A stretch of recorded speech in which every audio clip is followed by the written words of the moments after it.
Corona के संकट के बीच 1 मई से 18 साल से ज्यादा के लोगों को कोरोना की वैक्सीन लगना शुरू हो जाएगी। कोरोना वैक्सीन के तीसरे चरण का अभियान 1 मई से शुरू हो रहा है। इसमें 18 वर्ष से ज्यादा उम्र वालों का वैक्सीनेशन किया जाएगा। इंदौर में कोरोना वैक्सीनेशन की तैयारियों को लेकर आज कलेक्टर मनीष सिंह, सांसद शंकर लालवानी, निगम आयुक्त प्रतिभा पाल ने बैठक ली। बैठक के बाद सांसद शंकर लालवानी ने बताया कि 28 अप्रैल से रजिस्ट्रेशन शुरू हो जाएगा। 120 से ज्यादा सेंटर ग्रामीण इलाकों में तथा 250 से ज्यादा सेंटर शहरी इलाकों में रहेंगे। लालवानी ने कहा कि कोरोना से लड़ाई के लिए वैक्सीनेशन कराना बहुत जरूरी है। इस बीमारी का एक ही हल है, वह है वैक्सीनेशन। लालवानी ने कहा कि शहरी इलाकों से ज्यादा ग्रामीण इलाकों में वैक्सीनेशन होना है। उन्होंने शहरी लोगों से भी वैक्सीनेशन में ज्यादा से ज्यादा भागीदारी करने की अपील की है। वहीं इंदौर कलेक्टर मनीष सिंह ने कहा कि सरकारी और निजी अस्पतालों में वैक्सीनेशन सेंटर बनाए गए हैं। शासकीय सेंटर में निःशुल्क वैक्सीनेशन कार्यक्रम रहेगा। प्रत्येक वार्ड में 3 केंद्र बनाए जा रहे हैं। वैक्सीनेशन को बढ़ावा देने के लिए जनप्रतिनिधियों की ओर से जागरूकता अभियान चलाया जाएगा।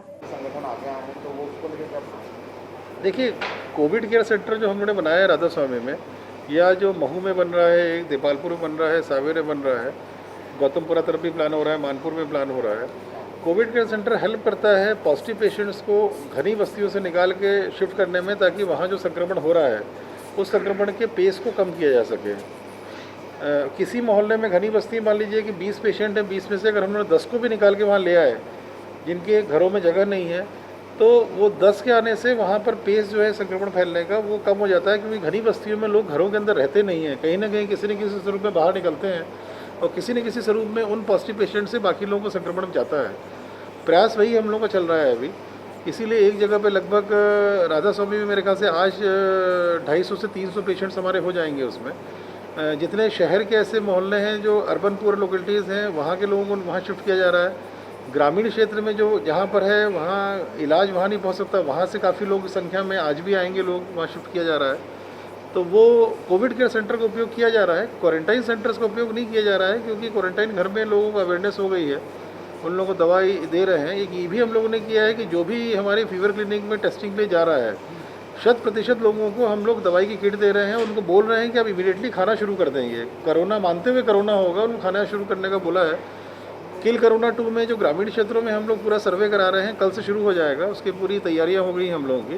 और हर पंचायत में आशा कार्यकर्ता, आंगनबाड़ी कार्यकर्ता, सहायिका हर घर में जाके सर्वे करेंगे, प्रपत्र दिए गए हैं इनको, और हर घर में जहाँ पर भी कोई संभावित मरीज दिखेगा, जिसको बुखार आ रहा होगा या जिसको सर्दी खांसी होगी, इस तरह के लक्षण होंगे, उसको तत्काल हम लोग दवाई की किट देके बोलेंगे तत्काल चालू करें। तो ये संक्रमण कम करने के लिए, रोकने के लिए, लोगों को इलाज सही टाइम पे देने के लिए सारे मेसर्स हम लोग पहले ही कर रहे हैं, जिससे कि आने वाले समय में थोड़ा संक्रमण दर में ये सब इफेक्ट भी रहेगा।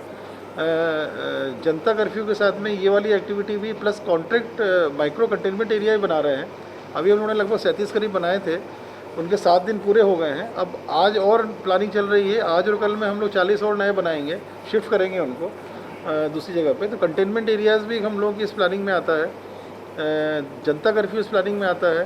तीसरा जो मैंने बोला कि दवाइयाँ हम लोग जल्दी दे रहे हैं हम लोग, वो इस प्लानिंग में आता है। और कोविड केयर सेंटर में शिफ्ट करना, लोगों को निकाल लेना, वो भी उस प्लानिंग में आता है। चारों एक्टिविटीज़ जो हैं ये आपके संक्रमण दर को, पॉजिटिविटी रेट को कम करने में सहायक होती हैं, जो अभी क्वेश्चन आपने पूछा है।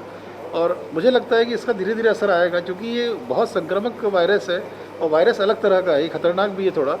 लंग्स में बहुत जल्दी 2 तरह के हैं, एक डबल म्यूटेंट स्ट्रेन है और एक यूके स्ट्रेन है। डबल म्यूटेंट स्ट्रेन के बारे में बोला जाता है कि इस तरह का इफेक्ट बहुत जल्दी वो इफेक्ट करता है लंग्स को। मंत्री जी ने जिस प्रकार घोषणा की है कि आने वाले 1 मई से 18 वर्ष से ऊपर के सभी लोगों को टीकाकरण, वैक्सीनेशन प्रारंभ किया जा रहा है, और उसी के अंतर्गत माननीय मुख्यमंत्री जी ने ये घोषणा की कि हम प्रदेश में सभी युवाओं को निःशुल्क टीकाकरण, वैक्सीनेशन कराएंगे। आज उसकी प्रारंभिक जो बैठक है, जो वैक्सीनेशन की तैयारी को लेके हमारे सभी अधिकारियों ने जो ब्लूप्रिंट बनाया, उसको लेके चर्चा हुई। अभी जो शहरी क्षेत्र में जो इसमें काम में मदद करेंगे वो नगर निगम, ऐसा जिला प्रशासन ने तय किया है, और ग्रामीण क्षेत्र में सीओ जिला पंचायत और उसकी पूरी टीम लगी रहेगी। 120 के आसपास जो केंद्र हैं वो लगभग 125 के आसपास केंद्र ग्रामीण में रहेंगे और लगभग 250 से ज़्यादा केंद्र शहरी क्षेत्र में रहेंगे। 28 अप्रैल से ये रजिस्ट्रेशन शुरू होगा और ऑनलाइन रजिस्ट्रेशन के माध्यम से टीकाकरण किसको कहाँ पर जाना है उसकी शुरुआत हो जाएगी। मैं आपके माध्यम से हमारे पूरे युवाओं को निवेदन करना चाहता हूँ कि इस बीमारी का एक ही हल है, वो है वैक्सीनेशन वैक्सीनेशन वैक्सीनेशन।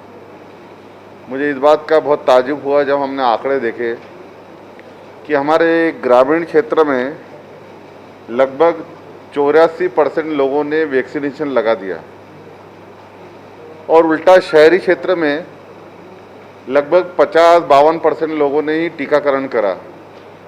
अगर शहरी क्षेत्र में भी ज़्यादा टीकाकरण वैक्सीनेशन होता है, जिस प्रकार हमने टीका उत्सव प्रशासन ने पूरी व्यवस्था की, सरकार ने पूरी व्यवस्था की थी, एक टीका उत्सव आयोजित भी किया था और पूरे शहर में एक वातावरण बना था। सब सुविधा होने के बाद भी लोगों ने वैक्सीनेशन जिस तादाद में होना चाहिए था नहीं करा पाए। ये सर्वे में भी हमारे सबकी जानकारी में आया है कि जिन्होंने वैक्सीनेशन कराया है उनको इस बीमारी का असर न के बराबर हुआ है। तो मुझे लगता है ये एक चूक हमसे हुई है, आगे ना हो इसके लिए सभी से निवेदन है कि लगभग जो 18 साल के ऊपर है, लगभग इंदौर में 17 लाख के आसपास हमें ऐसा लगता है कि जनसंख्या है जिनको वैक्सीनेशन की आवश्यकता है, ग्रामीण और शहर मिला के। उसमें अधिकांश शहरी क्षेत्र के लोग हैं। तो मेरा निवेदन है कि जो 1 तारीख से वैक्सीनेशन का शुरुआत हो रही है उसमें हम सभी बढ़ चढ़ के हिस्सा लें। इसमें प्रशासनिक स्तर पर, वार्ड स्तर पर इसकी कार्य योजना बना रहे हैं और सामाजिक संगठन, सभी राजनीतिक संगठनों से हम निवेदन करेंगे इस वैक्सीनेशन कार्यक्रम में सहयोग प्रदान करें। आज की जो बैठक थी इसमें वैक्सीनेशन ड्राइव कैसे किया जाए उसको लेकर बात थी। शहरी क्षेत्रों में जो है वैक्सीनेशन कम हुआ है, उसके आपने पता लगाया? नहीं, देखो हमारी सरकार की तरफ से, प्रशासन की तरफ से आपने देखा होगा उस समय तो 400 से ज़्यादा केंद्र बन गए थे शहरी और ग्रामीण मिला के। और मध्य प्रदेश में सबसे ज़्यादा सेंटर अगर बने तो हमारे इंदौर में बने और ग्रामीण क्षेत्रों में लोगों ने रुचि ली, जबकि हमको ऐसा लग रहा था शहरी क्षेत्र में लोग रुचि ज़्यादा लेंगे, पर क्यों नहीं हुआ इसकी हम जानकारी निकालेंगे। पर ये हम सब के लिए, देखो ये कंपलसरी नहीं है, ये मोटिव है, पर हमको अब लगाना चाहिए। अगर शहरी क्षेत्र में भी ये सब लोग लगा लेते तो मुझे नहीं लगता है कि इतनी संख्या में जिस प्रकार से मरीज आ रहे होते आ पाते। लेकिन अब समय आया है, सबके लिए वैक्सीनेशन शुरू हो रहा है, मुझे लगता है सबको वैक्सीनेशन लगाना चाहिए। है